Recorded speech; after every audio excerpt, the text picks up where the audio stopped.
মোহনবাগান ইস্টবেঙ্গল কি বদলে গেল? কারণ গত কয়েকদিন ধরে ম্যাক্সিমাম কমেন্টে পাচ্ছি এবং নানা জায়গা থেকে মেসেজও পাচ্ছি যে দাদা ইস্টবেঙ্গল কিন্তু দুর্ধর্ষ খেলছে, মোহনবাগান কিন্তু সেরকম খেলতে পারছে না। এবার কি সব উল্টে যাবে? মানে মোহনবাগানের মতো পারফরমেন্স ইস্টবেঙ্গল করবে আর মোহনবাগান কি ইস্টবেঙ্গলের মতো পারফরমেন্স করবে? এই ইস্টবেঙ্গলকে দেখে তো অনেক বেশি পাওয়ারফুল মনে হচ্ছে, সে জায়গায় মোহনবাগানকে অতটা আহামরি লাগছে না। তো এই বিষয়টা নিয়েই কথা বলবো আজকের এই ভিডিওতে। প্রথমে বলি, মোহনবাগান এবং ইস্টবেঙ্গল দুটো টিমই কিন্তু একটা করে ম্যাচ খেলেছে এবং সেই ম্যাচের নিরিখে যদি বিচার করেন তাহলে আপনারা একদম ঠিক বলছেন, ইস্টবেঙ্গল অনেক বেটার পারফরমেন্স করেছে মোহনবাগানের থেকে। ইস্টবেঙ্গল টিমের ফিটনেস, কম্বিনেশান, খেলার স্টাইল সব কিছুই মোহনবাগানের থেকে কিন্তু বেটার লেগেছে, এমনকি সাধারণ দর্শক, এমনকি মোহনবাগান সমর্থকদেরও। তো এটা নিয়ে বলার কোনো জায়গা নেই। আমিও সহমত যে ইস্টবেঙ্গল প্রথম ম্যাচে যে পারফরমেন্সটা করেছে সেটা যথেষ্ট ভালো পারফরমেন্স ছিল। ওদের যে নতুন স্ট্রাইকার এসছে তাকে দেখেও বেশ ভালো লেগেছে এবং মনে হয়েছে যে সে একটা পার্থক্য গড়ে দেওয়ার মতো স্ট্রাইকার।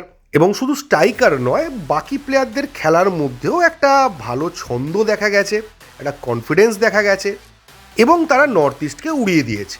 উল্টো দিকে মোহনবাগানের প্রতিপক্ষ ছিল কেরালা ব্লাস্টার। কেরালা ব্লাস্টার যে ধরনের টিম আর মোহনবাগান যে ধরনের টিম, দুটো কম্পেয়ার করলে মোহনবাগানেরও 3-4 গোলে জেতাটা অন্তত উচিত ছিল। কিন্তু পুরো খেলায় যেটা আমরা দেখেছি, জেমি ম্যাকলারেনের একটা গোল 35-36 মিনিটের মাথায়, যেটা 1-2বার কেরালা ব্লাস্টার শোধ করে দেবে এরকম একটা সিচুয়েশন হয়েছিল এবং লাস্ট মোমেন্টে খেলার একদম শেষে টম অ্যালড্রেডের একটা সেট পিস থেকে গোল। তো পুরো খেলায় মোহনবাগানকে বিশাল আহামরি কিন্তু লাগেনি। এই পর্যন্ত সবই ঠিক আছে, এতে কোনো ভুল নেই। আর ইস্টবেঙ্গল যে ভালো খেলেছে সেটা স্বীকার করতেও কোনো আপত্তি কারণ নেই। কিন্তু কয়েকটা জিনিস এখানে আপনাদের বুঝতে হবে। প্রথমত হচ্ছে, দুটো টিম মাত্র একটা করে ম্যাচ খেলেছে। আগে বহুবার বহু টুর্নামেন্টে দেখা গেছে যে ইস্টবেঙ্গল প্রথম দিকের 2-3টে ম্যাচ দুর্ধর্ষ খেলেছে, উল্টো দিকে মোহনবাগান প্রথম দিকের 2-3টে ম্যাচ দারুণ স্ট্রাগল করেছে। কিন্তু বছরের শেষে লিগ টেবিলে দেখা গেছে মোহনবাগান অনেক ওপরে রয়েছে, ইস্টবেঙ্গল অনেক তলায় রয়েছে। আমি বলছি না যে এবছরও সেটার পুনরাবৃত্তি হবে, সেটা নাও হতে পারে। হয়তো দেখা যেতে পারে ইস্টবেঙ্গল অনেক ওপরে রয়েছে, মোহনবাগান সে তুলনায় নিচে রয়েছে, কেউ বলতে পারে না কি হবে। কিন্তু একটা ম্যাচ দেখে পুরো টুর্নামেন্টের যে 13টা ম্যাচ হবে এক একটা টিমের, সেটা সম্পর্কে আপনি প্রেডিক্ট করতে পারেন না। এবং বিশেষ করে এই বছর, কারণ অন্যান্য বছরে অনেক বেশি ম্যাচ থাকতো, ফলে মাঝখানে ল্যাগ করলে আবার ফিরে আসার সুযোগ থাকতো, যেটা আমি বারবার বলেছি, এবছর সেই সুযোগ নেই। এবং আরও একটা বিষয় এখানে কাজ করেছে, আমি ইস্টবেঙ্গলের পারফরমেন্সকে কোনোভাবে ছোট না করেই বলতে চাই, সেটা হচ্ছে দুটো ম্যাচের মধ্যে একটা পার্থক্য ছিল। কেরালা ব্লাস্টার মেনলি এই টার্গেট নিয়ে নেমেছিল যে মোহনবাগানকে তারা খেলতে দেবে না, তাদের ডিফেন্স তারা জ্যাম করে রাখবে, যে কোনোভাবে মোহনবাগানকে আটকাবে। বা তারা অ্যাটাক করতে পারলো কি না, তারা গোল করতে পারলো কি না, সেই দিকের থেকে তাদের বেশি নজর ছিল মোহনবাগানকে কিভাবে আটকানো যায়। উল্টো দিকে নর্থ ইস্টের খেলায় সেই জিনিসটা আমরা দেখতে পাইনি, আগেও কোনো দিন দেখিনি। নর্থ ইস্ট নেমেছিল ম্যাচটা জেতার জন্য, ইস্টবেঙ্গলের সঙ্গে লড়াই করার জন্য। তারা ওপেন খেলেছে, লড়াই করেছে এবং ইস্টবেঙ্গলের পারফরমেন্সের কাছে তাদের পারফরমেন্স দাঁড়ায়নি এবং ইস্টবেঙ্গল 3 গোলে তাদেরকে উড়িয়ে দেয়। ফলে দুটো খেলায় দুটো টিমের অ্যাপ্রোচের মধ্যে একটা পার্থক্য ছিল। এখন যদি নর্থ ইস্ট ডিফেন্স ব্লক করে খেলতো, তাহলে ইস্টবেঙ্গল ভালো পারফরমেন্স করা সত্ত্বেও কি 3টে গোল তুলতে পারতো, বা 1-2 গোলে হয়তো জিততে পারতো, বা মোহনবাগানের মতো পারফরমেন্স কিন্তু হলেও হতে পারতো। আমরা বলতে পারি না, এটা প্রেডিকশান।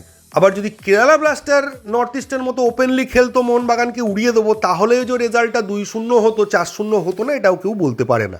তবে এটাও ঠিক, ইস্টবেঙ্গল বহু দিন টপ জায়গায় শেষ করতে পারেনি আইএসএলে। এবছর যদি তারা করতে পারে, সেটা বাংলার টিম হিসেবে আমাদের সকলেরই ভাল লাগবে। শুধু যেন মোহনবাগানের নিচে থাকে, এইটুকু মোহনবাগান সমর্থক হিসেবে সকলেরই চাহিদা থাকবে।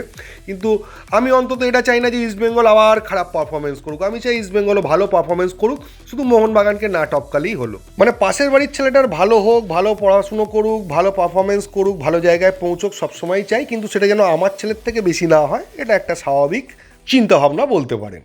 এবার যে জায়গাটায় মোহনবাগান এবং ইস্টবেঙ্গল টিমের মধ্যে পার্থক্য আছে, সেটা আমাদের ফার্স্ট বুঝতে হবে। সেই জায়গাটা হচ্ছে, ইস্টবেঙ্গলের কিন্তু একটা ফার্স্ট 11 এবং 2-3টে জায়গায় সলিড ব্যাকআপ নিয়ে তারা নেমেছে। উল্টো দিকে মোহনবাগান নেমেছে প্রায় তাদের প্রত্যেকটা পজিশনে ইকুয়াল কোয়ালিটির প্লেয়ার নিয়ে, মানে একজন আরেকজনের ব্যাকআপ, দুজনের কোয়ালিটি 19-20।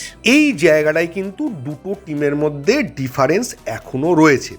ইস্টবেঙ্গলের যে ফার্স্ট 11 খেলছে সেটা সুপার, সেটা নিয়ে কারোর কোনো প্রশ্ন নেই, কিন্তু এটা তো হতে পারে না যে সকলে পুরো প্রত্যেকটা ম্যাচ সুস্থভাবে খেললো, চোট আঘাত এগুলো আসবেই, দুটো টিমের ক্ষেত্রেই আসবে।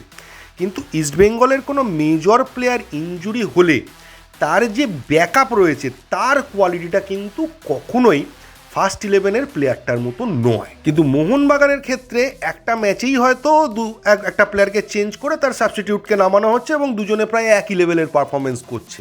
ফলে কোনো কারণে কোনো চোট আঘাত এবং নানা প্রবলেমের কারণে ইস্টবেঙ্গলের যদি ফার্স্ট 11-এর প্লেয়াররা অ্যাভেলেবেল না থাকে তাহলে কিন্তু ইস্টবেঙ্গল একটা প্রবলেমের মধ্যে পড়তে পারে, যেটা মোহনবাগানের পড়ার সম্ভাবনা কিন্তু অনেকটাই কম।